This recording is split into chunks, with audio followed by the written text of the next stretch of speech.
PP is targeting to go live on power auctioning by December this year. The Secretariat now indicates in what will allow the 13-member countries to sell excess electricity across borders. The pool has the potential to impact over 600 million people through increasing of electrification rates within the region, according to energy sector experts.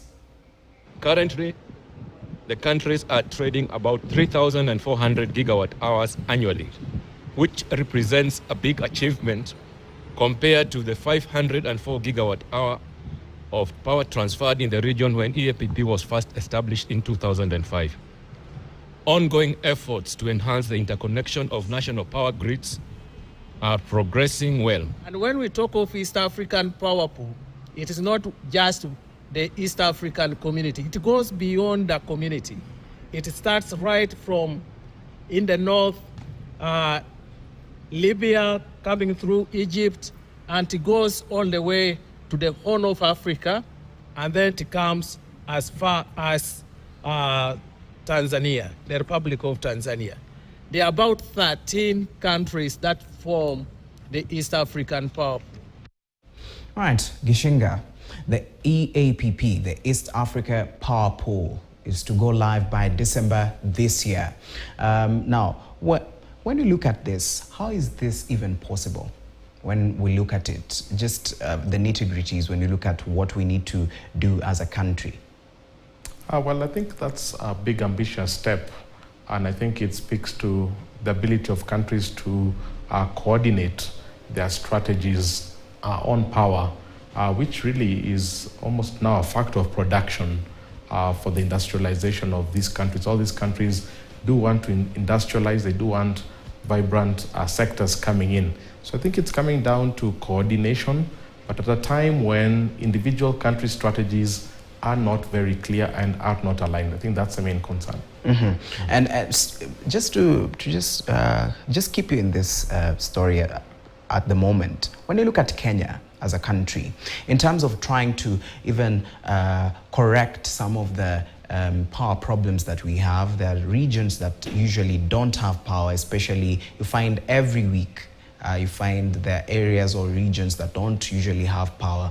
At the end of the day, are we following the right procedures when it comes to how this problem is supposed to be solved? Because I remember the other day, Kenya Power released a report saying they have new customers that they have included into their grid. So therefore, but there are also still other Kenyans who are complaining of lack of connection into this particular power grid of the country. Yeah, Calvin, it hasn't been very reliable. Even from a pricing perspective. In fact, if you look at the inflation numbers we were discussing earlier, you'll notice the 50 kilowatt hour inflation is almost 50%. So it's quite significant. But you're right, even from an availability perspective, from a reliability, there's still quite a bit of work that needs to be done. Obviously, we are not where South Africa is. South Africa is in a much worse situation. But for a country really that wants to industrialize, the cost of power has to come down. If you compare our power to Egypt, for example, still the prices are significantly higher. So I think it's a broader energy strategy, and I think that is what I've never seen, a clear 10-year strategy. Now, when you talk about the Vision 2030, we talked about Kenya having 5,000 megawatts of energy. But I think there's still a lot of work that needs to be done in terms of, first, are we harnessing all the renewable sources, number one? Number two, are we able to provide it to users in a reliable, in a very consistent way? Because investors come to a country because there is very reliable, affordable power. So it's a very, very big part of making Kenya an attractive investment destination.